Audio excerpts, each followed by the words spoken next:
दोस्तों, पुराने ज़माने में अपराधियों से सच बुलवाने के लिए कोई मैकेनिज्म नहीं था। किसी मामले की सच्चाई जानने के लिए या तो अपराधियों को टार्चर किया जाता था या फिर जो वो बताते थे उसी को सच मान लिया जाता था। लेकिन वक्त बदलने के साथ ही इसमें बदलाव होता गया। जैसे जैसे साइंस और टेक्नोलॉजी बढ़ती गई, वैसे वैसे अपराधियों से सच को बुलवाने की प्रक्रिया में भी बदलाव होता गया।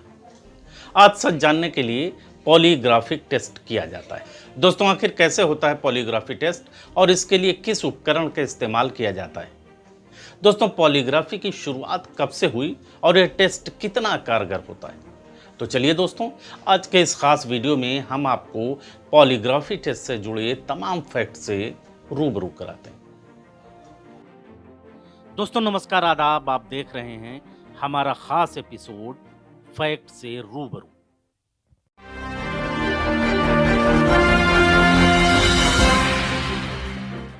दोस्तों, अगर आप पहली बार हमारे चैनल को देख रहे हैं तो प्लीज़ इसे सब्सक्राइब कर लें और नोटिफिकेशन बेल ऑन कर लें ताकि आपको ऐसी ही खास जानकारी वाले वीडियो मिलते रहें, क्योंकि ऐसी जानकारियां दैनिक जीवन में न केवल हमारे लिए उपयोगी हैं बल्कि स्टूडेंट्स के लिए इनका खासा महत्व भी है। दोस्तों, पॉलीग्राफ टेस्ट को लाई डिटेक्टर टेस्ट के रूप में भी जाना जाता है। इस टेस्ट के जरिए यह पता लगाया जाता है कि वो व्यक्ति सच बोल रहा है या झूठ, जिसका कि टेस्ट किया जा रहा है। दोस्तों, ये नेचुरल फिनोमिना है कि जब कोई इंसान झूठ बोलता है तो उसके शरीर में प्रतिक्रिया होती है, जिससे ब्लड प्रेशर में बदलाव, सांस लेने में बदलाव या पसीना निकलना जैसी क्रियाएं होती हैं। पॉलीग्राफ मशीन से इन्हीं प्रतिक्रियाओं को पढ़ा जाता है और फिर निर्धारित किया जाता है कि वो व्यक्ति झूठ बोल रहा है या सच। दोस्तों, साल 1895 में डॉक्टर, साइकेट्रिस्ट और इटालियन क्रिमिनोलॉजिस्ट सेसारे लोम्ब्रोसो ने हाइड्रोस्फिग्मोग्राफ का प्रयोग करते हुए ये पाया कि जब कोई व्यक्ति झूठ बोलता है तो उसका ब्लड प्रेशर और हार्ट बीट बढ़ जाती है। उन्होंने इन परिवर्तनों को एक ग्राफ पर दर्ज किया। बस यहीं से पॉलीग्राफ का कॉन्सेप्ट सामने आया।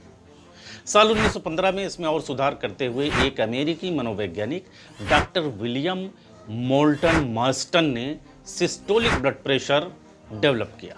इसके जरिए व्यक्ति से सवाल करने पर उसके द्वारा दिए जाने वाले जवाब के दौरान रुक रुक कर ब्लड प्रेशर नापकर उसके सच और झूठ को पकड़ा जाता था। लेकिन साल 1921 में पहली बार पॉलीग्राफ उपकरण सामने आया जब कैलिफोर्निया पुलिस सेवा में कार्यरत एक कनाडाई मनोवैज्ञानिक जॉन ए लॉर्सन ने एक उपकरण बनाया। दोस्तों, पॉलीग्राफ ग्रीक भाषा का शब्द है जो पॉली और ग्राफ से मिलकर बना है। पॉली का मतलब है बहुत और ग्राफ का मतलब है आरेख या आलेख। यह उपकरण ब्लड प्रेशर, हार्ट बीट और सांस के उतार चढ़ाव को रिकॉर्ड करता है। यानी इस उपकरण से एक साथ कई शारीरिक प्रतिक्रियाओं को पढ़ा जा सकता है। दोस्तों, अब आइए जानते हैं कि इस उपकरण में आखिर होता क्या है। दोस्तों, पॉलीग्राफ टेस्ट के दौरान व्यक्ति को जिस मशीन से कनेक्ट किया जाता है उसमें 4 पार्ट होते हैं जो किसी व्यक्ति के शरीर में होने वाले शारीरिक परिवर्तनों को मापते हैं।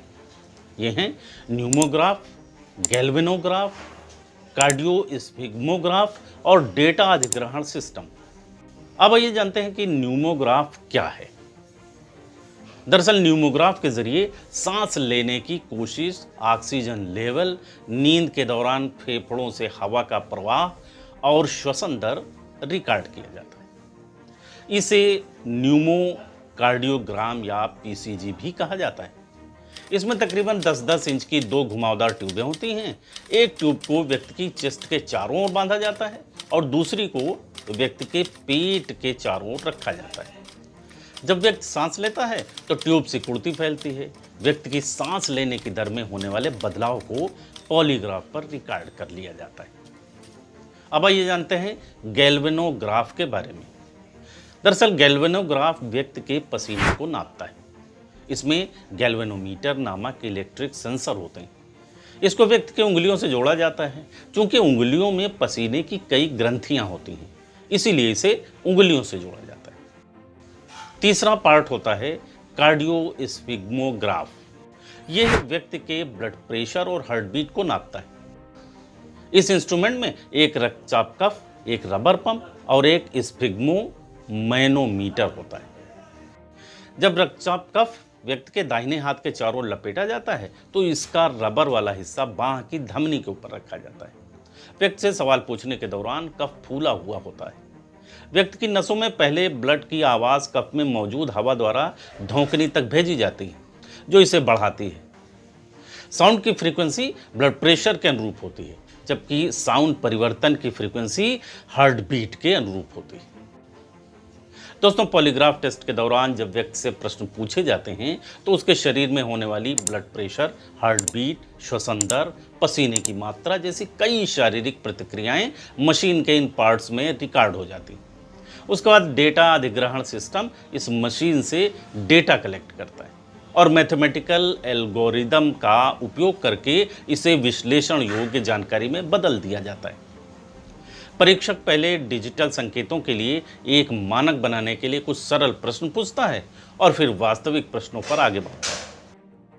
परीक्षक परीक्षण के दौरान या बाद में डेटा का विश्लेषण करता है ताकि व्यक्ति के महत्वपूर्ण संकेतों में किसी भी महत्वपूर्ण बदलाव की पहचान की जा सके और पता लगाया जा सके कि वो झूठ बोल रहा है या सच।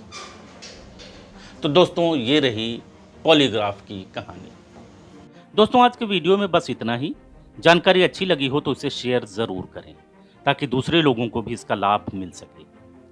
दोस्तों, अगर आप किसी खास विषय पर जानकारी चाहते हैं तो नीचे कमेंट बॉक्स में हमें अपने मैसेज कर सकते हैं। आज के लिए बस इतना ही। मिलते हैं ऐसी ही एक और ख़ास जानकारी के साथ। तब तक के लिए